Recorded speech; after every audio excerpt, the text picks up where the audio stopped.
how the surprise factor works. Do you know your characters too well? Whose agenda do you follow? Who knows the end of the story? Something called the rule of three, something that I know of as simple person, simple world. And then that great word birthing, an original character from personal experience. That's what we're going to cover.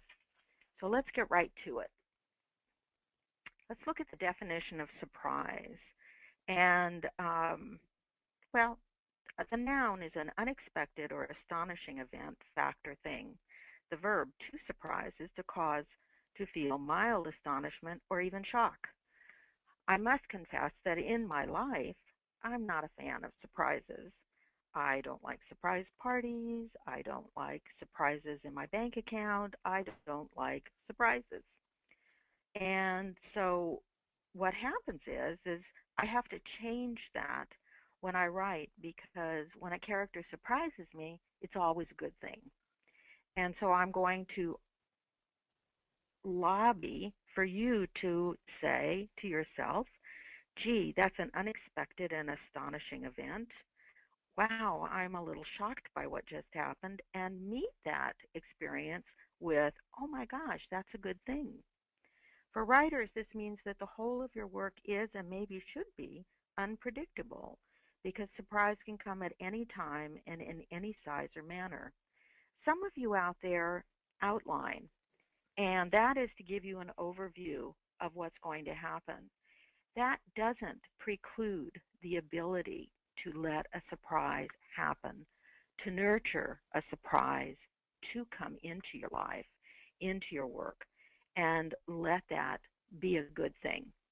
So I'm not talking against any of your process in terms of what works to keep you writing. I would never do that.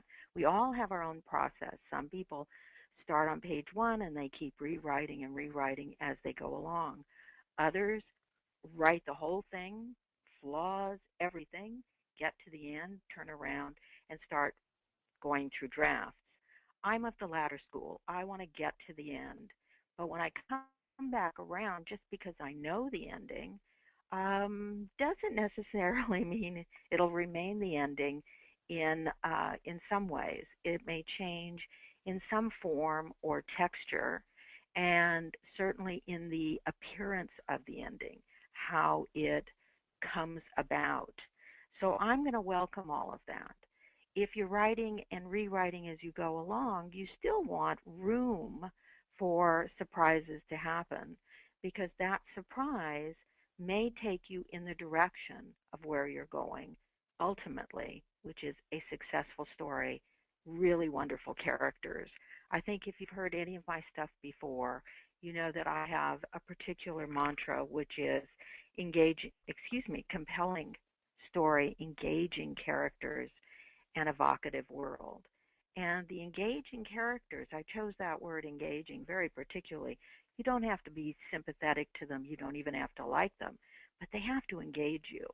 And sometimes their unpredictability is just the best thing. So let's talk about welcoming surprise.